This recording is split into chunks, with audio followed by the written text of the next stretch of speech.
अगर आपको हमारी डरावनी कहानियां पसंद आई हैं, तो तैयार हो जाइए, क्योंकि कहानी का कफन पर और भी खौफनाक, रहस्यमयी और रूह कांप देने वाली कहानियां आने वाली हैं। हर हफ्ते एक नई कहानी, एक नया डरावा। तो चैनल को सब्सक्राइब करना मत भूलिए। अगली कहानी आपके बहुत करीब है। काली पहाड़ी, एक अनकहा सच। रवि एक महत्वाकांक्षी युवक था जो हमेशा अपनी सीमाओं को चुनौती देने की तलाश में रहता था।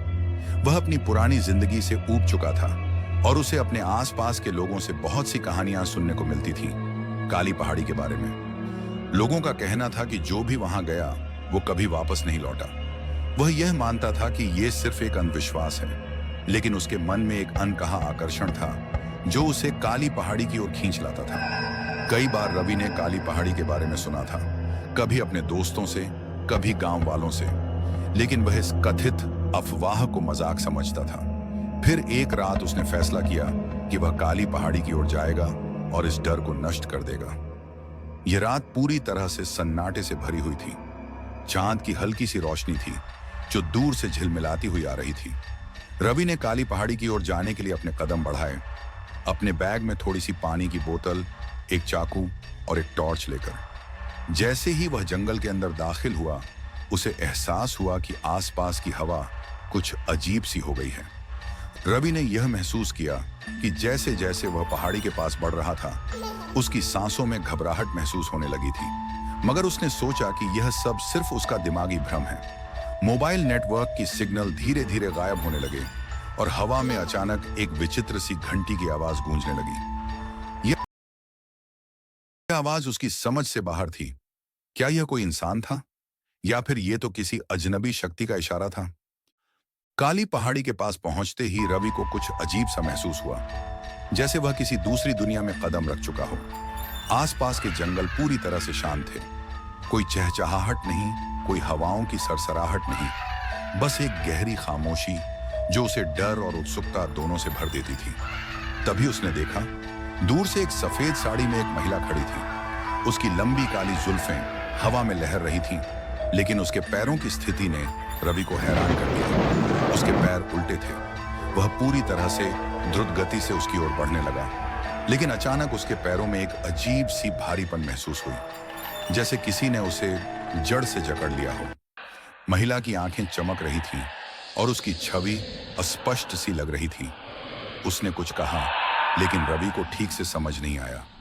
उसकी आवाज धीमी थी, जैसे वह किसी पुरानी कहानी का हिस्सा हो।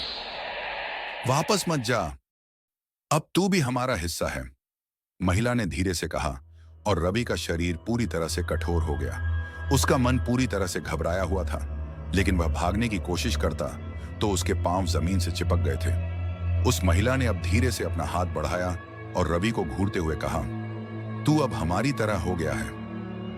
यह सब घटित होने के बाद रवि का दिल इतना डर से भर गया कि वह पूरी तरह से एक अंधेरे में डूबने लगा। उसे यह समझ में नहीं आया कि यह क्या हो रहा है, लेकिन उसके अंदर का डर उसे चुपचाप यह कहता रहा कि अब वह उस पहाड़ी का हिस्सा बन चुका था। काली पहाड़ी की पूरी कहानी गांव वालों के लिए एक किंवदंती बन चुकी थी। कहते हैं कि काली पहाड़ी कभी एक प्राचीन मंदिर का हिस्सा हुआ करती थी, जहां लोग अपनी इच्छाएं पूरी करने के लिए बलि चढ़ाते थे। यहाँ की एक पुरानी कथा कहती है कि एक युवा लड़की जिसका नाम वेदिका थी, ने मंदिर के पुजारी के खिलाफ आवाज उठाई थी। पुजारी ने उसे जान से मार दिया और उसकी आत्मा को काली पहाड़ी में कैद कर दिया।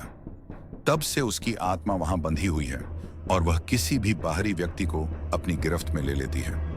कहा जाता है कि जो कोई भी काली पहाड़ी के पास जाता है, वह लड़की उसे अपनी पहचान में खींच लेती है। उसका उद्देश्य सिर्फ एक है, नई आत्माओं को अपनी जगह लाना। रवि की किस्मत भी अब ऐसी ही थी।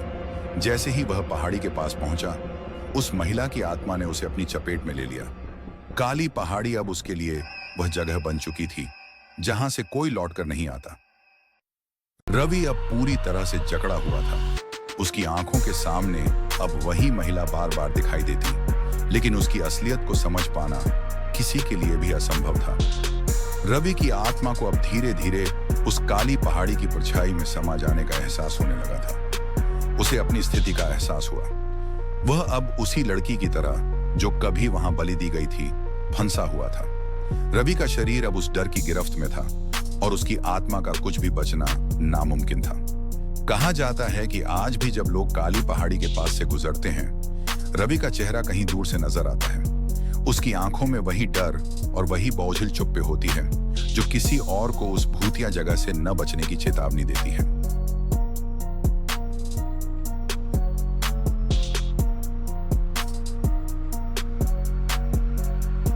Subscribe for more content.